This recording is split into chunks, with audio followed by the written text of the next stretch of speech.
Well, the numbers don't lie. Government spending is, in fact, on the rise. And in the last 5 years, it has increased about 25%. During the shutdown, 800,000 federal workers have been deemed non-essential in order to stay at home. So is this a wake-up call to prove we're better off with less government? Joining us now is the president of Less Government, Seton Motley. Seton, thanks a lot for joining us this morning. Thank you, Tucker. Thank you for having me. So obviously, if you're one of these 800,000 federal employees who are staying home, this is affecting your life. Though, by the way, the Congress just voted to make certain that they are paid once the shutdown is over. But how has this affected the rest of us? What does this tell us about how much government we really need? Well, your previous segment was about Obama making it as painful as possible, letting out prisoners from Guantanamo, letting out violent illegal immigrants. He's done thousands of those.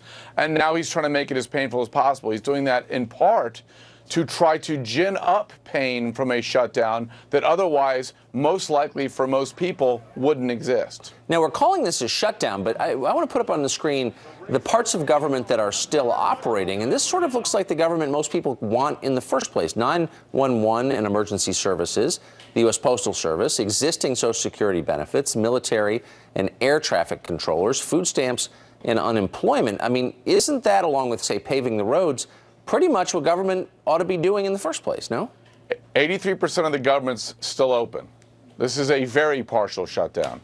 And a lot of those things, I would argue, are better off done by state and local governments rather than the federal government. But so, yes, the vast majority of government is still open. And again, that speaks to why Barack Obama is trying to close the Florida Bay.